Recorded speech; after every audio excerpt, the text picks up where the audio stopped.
اگلا کوشچن ہے جی کہ کیا سنی شیعہ کا نکاح درست ہے؟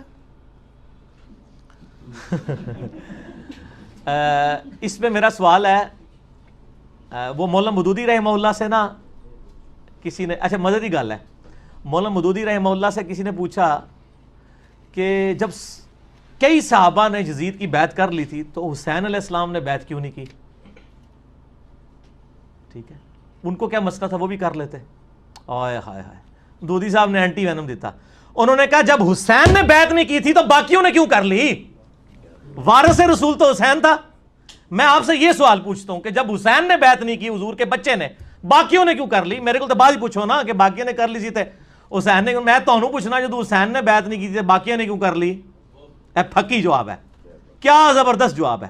ٹھیک ہے جی، تو ہوں سوال تسی ریپیٹ کرو، ہوں تسی یاد کیا ہے سنی شیعہ کا نکاح درست ہے؟ ہاں، اس کا بھی میں پھکی والا جواب دیتا ہوں کہ سورہ المائدہ کے اندر آیا ہے کہ اہل کتاب کی جو عورتیں ہیں ان کے ساتھ مسلمان مرد شادی کر سکتے ہیں۔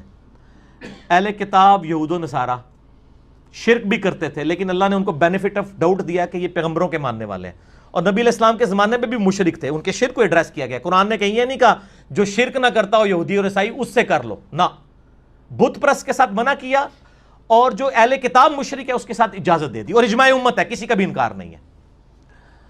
تو یہودی اور عیسائی عورت کے ساتھ مسلمان مرد کی شادی ہو سکتی ہے؟ ہو سکتی ہے۔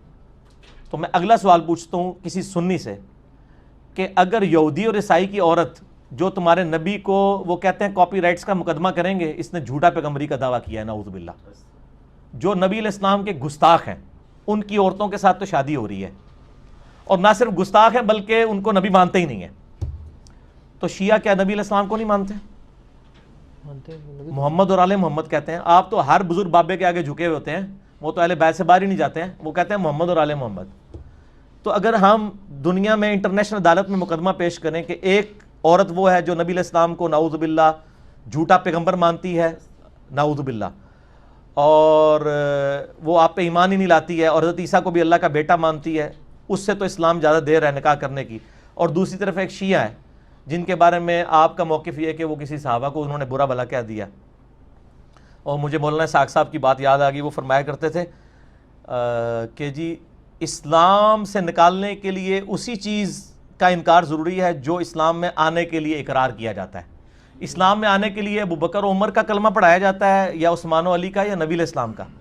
تو جب تک کوئی نبی کا انکار نہیں کرتا وہ اسلام سے باہر نہیں نکل سکتا، کیونکہ جب آپ نے اس کو اسلام میں داخل کیا تھا تو اس کو آپ نے نبی علیہ السلام کا کلمہ پڑھا کے داخل کیا تھا۔ اب اسلام سے نکلنے کے لیے بھی نا نبی صلی اللہ علیہ وآلہ وسلم کا اور قرآن کا اور آخرت کا انکار کرنا ہوگا، نعوذ باللہ یا اللہ کا۔ تو یہ ان کے جذباتی رویے ہیں، شیعہ ہوں سنی ہوں سب کے ساتھ نکاح کیا جا سکتا ہے، البتہ کفر کا ایشو ہے۔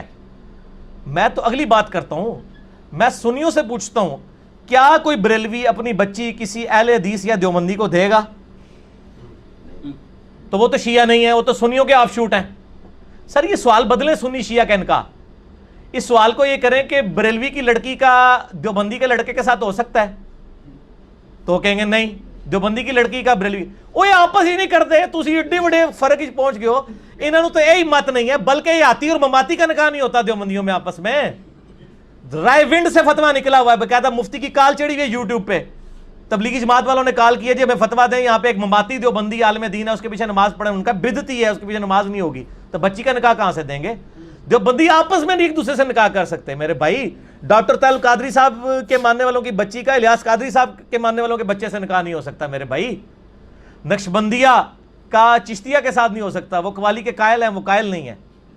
اے تسی تو بہت بڑے دور ٹر گئے ہو، کوئی بھی آپس ہی نہیں ہوتا، ٹھیک ہے نا جی۔ تو قرآن و حدیث میں جس بندے کو آپ مسلمان سمجھتے ہیں، مولویوں کے کہنے پہ نہیں، قرآن و سنت کی دلائل کی روشنی میں ہر اس بندے کے ساتھ نکاح ہو سکتا ہے۔ باقی کفر آپ دیکھیں، آپ اگر سمجھتے ہیں کہ ہم سنی ہیں، سنیوں کے ساتھ زیادہ کمفرٹیبل ہیں، تو بلکہ سنیوں کے ساتھ کیا، وہ تو اپنے فرقے کے ساتھ کمفرٹیبل ہوتے ہیں۔ یہاں پہ کئی اہل حدیث مولویوں نے لیکچر ریکارڈ کرائے ہیں کہ جی اپنی بچیاں جو ہیں وہ حنفیوں کو نہ دیں، ٹھیک ہے نا۔ وہ تو اہل حدیث حنفی کا بھی نکاح نہیں ہوتا، لیکن بڑی حیران کن بات ہے کہ ٹی وی پہ سنی شیعہ کنفلکٹ کو اجاگر کیا جاتا ہے تاکہ امت لڑے، ورنہ ریالٹی ان مولویوں کی یہ ہے کہ اہل حدیث اور بریلوی دیوبندی بھی آپس میں شادی کرنے کے لیے تیار نہیں ہے، ٹھیک ہے، لہذا سوال ہی جعلی ہے۔ اچھا یہ آپ نے کف کی بات چھڑی ہے تو اس میں پھر سادات کا بھی مسئلہ کور کر دینا. ہاں سادات کے بارے میں میرا موقف وہی ہے کہ سادات بھی اس امت سے ہیں اور غیر سادات کے ساتھ ان کی شادی ہو جائے گی, کوئی اس کے اوپر نہیں ہے. اچھا ایک علی بھائی ایک چیز آپ سے کلیئر کر لوں, بعض علماء یہ بات بھی کہتے ہیں کہ یہ جو حکم ہے نا کہ آپ اہل کتاب سے شادی کر سکتے ہیں, یہ آج کے اہل کتاب اس میں شامل ہی نہیں. میں نے بتایا وہ علماء کا موقف شاذ ہے. نہیں نہیں نہیں کوئی غلط ہے. اچھا یہ صحیح بخاری میں حضرت عبداللہ بن عمر کا بھی موقف ہے. اچھا ہاں لیکن امت نے نہیں قبول کیا, یہ جعلی موقف ہے, اس لیے کہ قرآن نے اس کی تفریق نہیں نہ کی. قرآن تو ایک ایک شرک کھول کے بیان کر رہا ہے, تو قرآن یہ کہتا ہے نا کہ اہل کتاب موحدین کے ساتھ کرو. اچھا ٹھیک ہے نا, یہ کہتے ہیں جو اہل کتاب اللہ کو ایک مانتے ہو نا جی اس سے ہوگا. ہم ان سے یہ پوچھتے ہیں کہ جو اہل کتاب اللہ کو ایک مان رہا ہے لیکن نبی علیہ السلام کو جھوٹا پیغمبر مان رہا ہے, تو آپ کی غیرت گوارا کرتی ہے؟ ہاں لیکن غیرت نہیں گوارا کرتی, لیکن آپ بھی مسئلہ مانیں گے کہ شادی ہو جاتی ہے, تو آپ کا مسئلہ تو پھر وہیں پہ. اللہ کو ایک مان بھی رہے ہیں تو نبی علیہ السلام کو تو وہ جھوٹا کہہ رہے ہیں نا. یہ آپ نے جو بات فرمائی نا, اس سے ایک سوال میرے ذہن میں آ گیا جو غالباً غامدی صاحب سے کسی نے کرنا تھا, میں نے سنا تھا, کوئی صحیح یاد نہیں آ رہا کس نے کیا, کہ جی یہ تو آپ بتائیں کہ جب آپ یہ کہتے ہیں کہ جب ان سے شادی جائز ہو جاتی ہے, جائز ہے صاحب کے نزدیک آپ فرما رہے ہیں, تو وہ کہتے ہیں کہ جی پھر ساتھ یہ بھی حکم ہے کہ ان کو دوست نہ بناؤ, تو بیوی کے ساتھ کیا نفرت رکھ کے نہیں. یہ سوال کسی نے چلے میں آپ کو یہ ایڈریس کر لیتا ہوں, اس کے بعد آپ کو کوئی اجازت نہیں اس سے ہٹ کے سوال کرنے کی, کیونکہ پھر آپ اور طرف چلے جاتے ہیں. جو لوگوں کے سوال ہیں نا وہ ہمیں گالیاں کھانی پڑتی ہیں. 3 ہفتے سے پرچیاں پینڈنگ ہیں اور آپ نے بیچ میں اپنا جو ہے نا وہ معاملہ سوال سے ضمن آ گیا. نہیں ضمن نہیں نہ کرنا, آپ کو منع کیا تھا نا میرے بھائی, لوگوں کی حق تلفی ہو رہی ہے نا, یہ کام نہ کریں آپ. ٹھیک ہے, اپنا مطلب نہ نکالیں نا آپ. مسئلہ یہ ہے کہ یہود و نصارہ کے ساتھ دلی دوستی منع ہے. قرآن میں کہیں نہیں آیا کہ یہود و نصارہ کے ساتھ دوستی منع ہے. دلی لگاؤ نہیں ہونا چاہیے. دلی لگاؤ ایسا لگاؤ جس میں آپ اسلام سے ریلیٹڈ کوئی راز اس کے سامنے کھول دیں.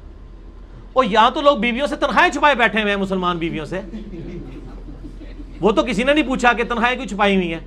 تو یہود و نصارہ میں سے بھی اگر کسی نے کوئی عورت کر لی ہے, آپ نے مسلمانوں سے تنخواہیں چھپائی ہوئی ہیں, اور کوئی اسلام کا ایسا راز ہے جس کی وجہ سے اسلام کو نقصان ہو سکتا ہے, اور وہ کوئی یہود و نصارہ کی بیوی اس کی ہے, تو اس سے چھپا لے, تو اس میں کیا حرج ہے؟ آپ نے تو بیویوں سے تنخواہیں چھپائی ہوئی ہیں. صحیح ٹھیک ہے, جو آپ چوری چھپے پچھلوں کو خرچے بھیجتے ہیں وہ چھپائے ہوئے ہیں, تو ادھر آگے سارا میں پھکیلے جواب دیں گا نا. ٹھیک ہے, چلو اچھا کور ہو گیا جی.